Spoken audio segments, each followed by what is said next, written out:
बच्चों, अब हम क्रियाकलाप 1.5 करेंगे। इस क्रिया में फेरस सल्फेट गर्म किया जाता है और अपघटन की क्रिया होती है। अब यहाँ पर शब्द अपघटित से क्या मतलब है? अपघटित या अपघटन होने का मतलब है जब एक पदार्थ एक या एक से ज़्यादा अधिक पदार्थों में टूट जाता है तो उसे अपघटन की अभिक्रिया कहते हैं। इसमें हम देखेंगे कि फेरस सल्फेट टूटकर किन पदार्थों का उत्पादन कर रहा है। इस क्रिया के लिए हमें जो सामग्री चाहिए वह है फेरस सल्फेट हेप्टाहाइड्रेट। इसमें हेप्टा का मतलब है 7। इस यौगिक में पानी के 7 अणु क्रिस्टलीय जल में उपस्थित हैं। इसका फॉर्मूला है FeSO4.7H2O। फेरस सल्फेट का रंग हरा होता है।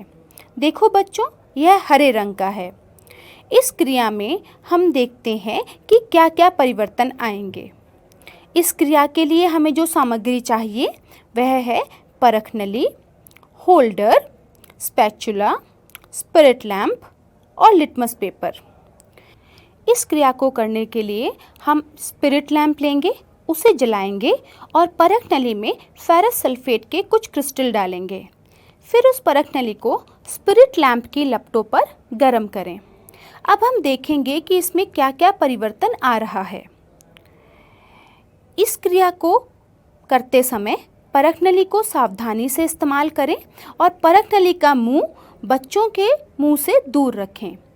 अब आप देख सकते हैं कि परख नली के चारों ओर पानी की कुछ बूंदें आने लगी हैं और यह पानी क्रिस्टलीय जल से निकला है।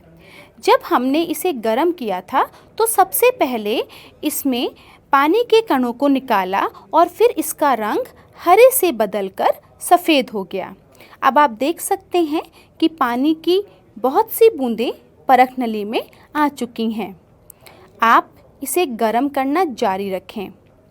जैसा कि आपको पता है, हमने जो पदार्थ लिया था वह था फेरस सल्फेट हेप्टाहाइड्रेट।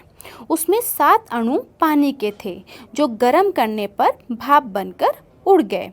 अब ये फेरस सल्फेट हेप्टाहाइड्रेट से बदलकर सिर्फ फेरस सल्फेट रह गया है और इसका रंग सफ़ेद हो गया है। और अब हम इसे और भी गर्म करें तो यह और विघटित होगा।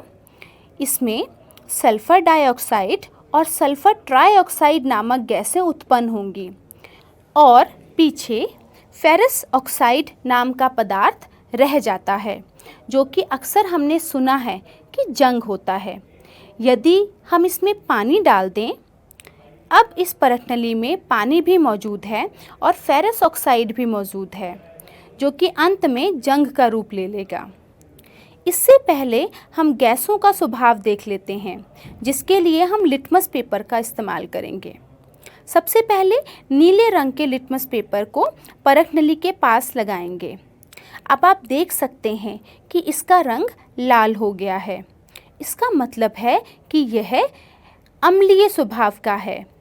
इससे हमें ये पता चल रहा है कि सल्फ़र डाइऑक्साइड और सल्फ़र ट्राइऑक्साइड गैसें अम्लीय स्वभाव की होती हैं। बच्चों, आपने अम्लीय वर्षा के बारे में सुना ही होगा। इनका कारण भी यही गैसें हैं। यह गैसें वायुमंडल में जाकर और वायुमंडल में उपस्थित पानी के साथ मिलकर सल्फ्यूरिक अम्ल और सल्फ्यूरस अम्ल बनाती हैं और वर्षा के साथ मिलकर यह वर्षा को अम्लीय वर्षा बना देती हैं। जो पीछे बचा है वो फेरिक ऑक्साइड है। बच्चों, जब आप इस क्रिया को करोगे तब आपको इन गैसों की गंध महसूस होगी। यह गंध जले हुए सल्फ़र जैसी होती है।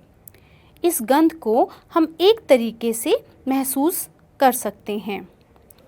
हम परख नली को अपनी नाक से दूर रखें और हल्के हाथ से अपनी ओर थोड़ा थोड़ा सूंघने की कोशिश करें, तो हमें इसकी गंध आसानी से महसूस होगी। आइए बच्चों, अब हम वियोजन अभिक्रिया के बारे में जानते हैं। इस अभिक्रिया में एकल अभिकर्मक यानी कि कोई एक अभिकारक टूटकर छोटे छोटे उत्पाद बनाता है। इस अभिक्रिया को वियोजन अभिक्रिया कहा जाता है। बच्चों, अब हम क्रियाकलाप 1.6 समझेंगे। इसमें हम अपघटन की क्रिया करेंगे, जिसके लिए लेड नाइट्रेट, परखनली, परखनली होल्डर, स्पैचुला, स्पिरिट लैंप की आवश्यकता है और आखिर में हमें चाहिए लाल और नीला लिटमस पेपर।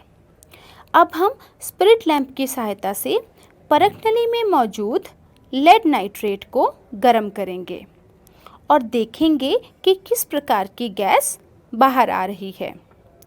परखनली को होल्डर के साथ पकड़ें और स्पैचुला की सहायता से इसमें लेड नाइट्रेट डालें और इसे स्पिरिट लैंप पर गर्म करें। ध्यान रखें, परखनली का मुंह बच्चों से दूर रहे। इस क्रिया में लेड नाइट्रेट विघटित होकर लेड मोनोऑक्साइड और नाइट्रोजन ऑक्साइड और ऑक्सीजन बनाता है। लेड मोनोऑक्साइड ठोस अवस्था में परखनली में ही मौजूद रहेगा, जबकि नाइट्रोजन डाइऑक्साइड और ऑक्सीजन गैस परखनली से बाहर निकल जाएंगे। जैसे हमने पिछली क्रिया में सल्फर डाइऑक्साइड और सल्फर ट्राइऑक्साइड को देखा, जिनका कोई रंग नहीं था। इस क्रिया में ऑक्सीजन गैस जो निकल रही है उसका भी कोई रंग नहीं है, लेकिन जो नाइट्रोजन डाइऑक्साइड है उसका हल्का सा रेडिश ब्राउन लाल भूरा रंग है। देखो बच्चों, आपको यह रंग बाहर आता दिखाई दे रहा है, दिख रहा है ना? इस गैस का स्वभाव जानने के लिए हम लिटमस पेपर का इस्तेमाल करेंगे। अब हम नीले रंग के लिटमस पेपर को परखनली में डालकर देखेंगे। यह तो लाल हो गया। इसका मतलब यह है कि इस गैस का स्वभाव भी अम्लीय है। अब हम लाल लिटमस पेपर को डालकर देखते हैं। इस पर कोई प्रभाव नहीं पड़ा, तो इससे यह पता चलता है कि जो नाइट्रोजन डाइऑक्साइड गैस निकल रही है वह अम्लीय स्वभाव की है और यह गैस वायुमंडल में पानी के साथ अभिक्रिया करके नाइट्रिक एसिड बनाती है। अब इससे ये स्पष्ट होता है कि लेड नाइट्रेट विघटित होकर लेड मोनोऑक्साइड और नाइट्रोजन डाइऑक्साइड और हाइड्रोजन जैसी गैसें बनाता है। प्यारे विद्यार्थियों, हम सभी पानी का इस्तेमाल पीने के लिए, कपड़े धोने के लिए, बर्तन साफ करने के लिए करते हैं। कभी आपने सोचा कि ये पानी बना कैसे है? कैसे दो तत्व आपस में मिलकर पानी का निर्माण करते हैं? कैसे ये एक साथ मिल जाते हैं? पानी दो तत्वों से मिलकर बना है, 2 परमाणु हाइड्रोजन के और 1 परमाणु ऑक्सीजन का मिलकर जल बनाते हैं। आज हमने 2 परखनलियों को लिया है और साथ में एक उपकरण भी है। आज हम आपको इस उपकरण का प्रयोग करना सिखाएंगे। इस क्रिया को करने के लिए हमने एक प्लास्टिक का मग लिया है। इसमें हमने तली में 2 छिद्र करके उसमें रबड़ का डॉट लगा दिया है। इन छिद्रों में कार्बन इलेक्ट्रोड डाल दीजिए। क्या आप जानते हैं कि ये इलेक्ट्रोड कैसे बनता है? पहले हम सेल को तोड़कर उसमें से रॉड को निकालते थे। आजकल सेल की ऊपर की परत को निकालने के बाद उसमें से हम इलेक्ट्रोड मिलता है, जिसे ग्रेफाइट कहते हैं, जो कि कार्बन का ही एक रूप है। हम इस मग को बिल्कुल ऊपर तक पानी से भर लेते हैं। इसके बाद हम बैटरी एलिमिनेटर का प्रयोग करेंगे। इसकी इनपुट में एसी करंट है और इसके आउटपुट में डीसी करंट है। यह बैटरी करंट का स्रोत है। इस एक्सपेरिमेंट को करने के लिए सबसे पहले पानी की आवश्यकता है।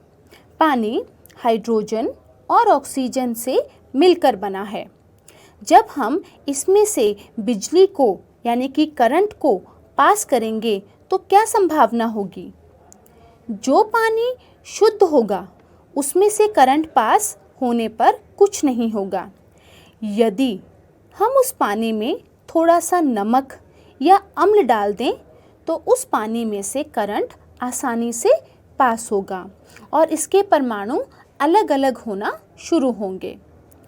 जब हम इसमें से करंट पास करेंगे तो पानी का अपघटन शुरू हो जाएगा और एक इलेक्ट्रोड के ऊपर हाइड्रोजन गैस बनना शुरू होगी और दूसरे इलेक्ट्रोड पर ऑक्सीजन गैस बनेगी। हम इस बैटरी में देखते हैं कि इस बैटरी के जो दो टर्मिनल्स हैं, एक पॉजिटिव टर्मिनल और एक नेगेटिव टर्मिनल। पॉजिटिव टर्मिनल को हम एनोड कहते हैं और नेगेटिव टर्मिनल को हम कैथोड कहते हैं। एक तार को हमने एक टर्मिनल से जोड़ दिया। लाल वाला टर्मिनल एनोड होता है और काले वाला कैथोड। अब आप इसमें देखते हैं कि यहाँ से गैस बनना शुरू हो गई है। जल में कुछ सल्फ्यूरिक अम्ल की बूंदें डाल दीजिए। इसमें से पानी के बुलबुले बनना शुरू हो जाएंगे। जल से भरी दो अंशांकित परख नलियों को दोनों कार्बन इलेक्ट्रोड्स के ऊपर उल्टा करके रख दीजिए। हम इस परख नली को ऊपर तक क्यों भरते हैं? इसका कारण है कि जो गैस वो पानी को डिस्प्लेस करके यानी कि अपनी जगह से हटाकर खुद उसकी जगह पर आएगी। यदि परख नली पहले से ही खाली होगी तो गैस की मात्रा का सही से ज्ञान नहीं होगा। जैसे जैसे गैस ऊपर जाएगी पानी नीचे की तरफ आता जाएगा। अब आप देख सकते हैं कि कैथोड की ओर गैस के बबल्स या बुलबुले बनना शुरू हो गए हैं, जबकि दूसरी तरफ बबल्स बनना अभी शुरू नहीं हुए हैं।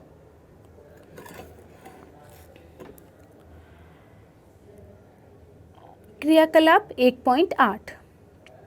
सूर्य के प्रकाश में श्वेत रंग का सिल्वर क्लोराइड धूसर रंग का हो जाता है।